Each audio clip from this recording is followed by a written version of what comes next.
We navigate the world through layers of digital and mental noise. We assume the physical infrastructure of civilization provides a baseline level of protection. There is an unspoken social contract in city life.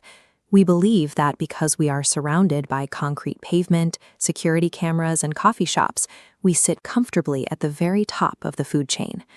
But that contract expires at 2 a.m. When the crowds clear out and the streetlights cast long shadows, the vacuum left behind often ignores the polite rules of daytime society. Today, we are going to dissect 3 real-life encounters to see exactly what happens in that vacuum. When civility vanishes, the human brain activates deeply hardwired survival protocols: fight, flight, or freeze. Surviving a predatory encounter relies on the split-second decisions your biology makes in the seconds before an outside response is even possible. Take the case of a 17-year-old traveling through North Carolina. At 2 a.m., he steps into a desolate highway rest stop bathroom. It's a liminal space, isolated, echoing, and completely unguarded. Almost immediately, he notices a much larger, older man mirroring his movements. The stranger pretends to use a urinal, abruptly stops, follows the teen to the other side of the bathroom, and eventually stands dead still in the corner of a stall, staring with wide eyes. This flowchart illustrates a psychological tactic known as the predator test.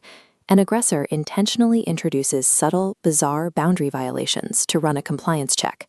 They want to see if the target freezes or acts unaware. Instead of ignoring the signs, the teenager leaned into an instinctual countermove.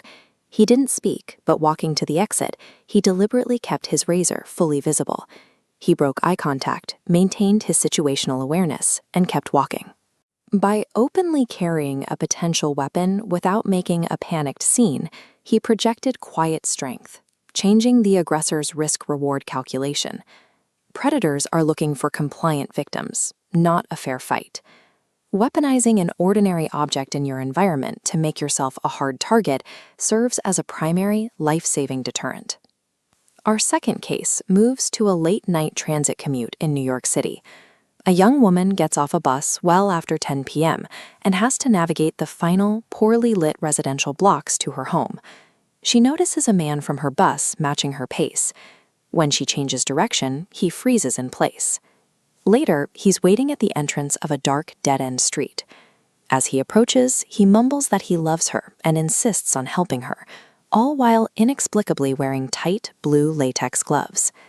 This diagram maps a dangerous social exploit known as the trap of politeness. Predators camouflage their threats as friendly gestures, relying on a target's ingrained reluctance to cause a scene or reject seemingly polite behavior. She refused to enter the dark street, retreating to the light of a nearby store. When the man approached again, she repeated the word no loudly and firmly, forcing a break in the social interaction. She also introduced an external variable.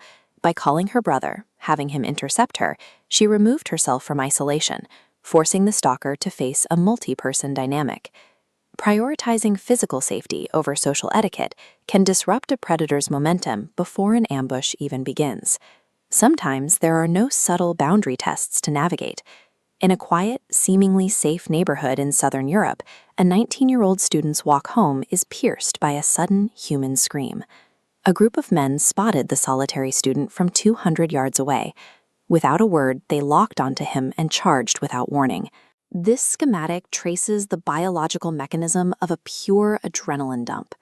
The fraction of a second the brain recognizes a lethal threat, it abandons rational thought and floods the nervous system with epinephrine.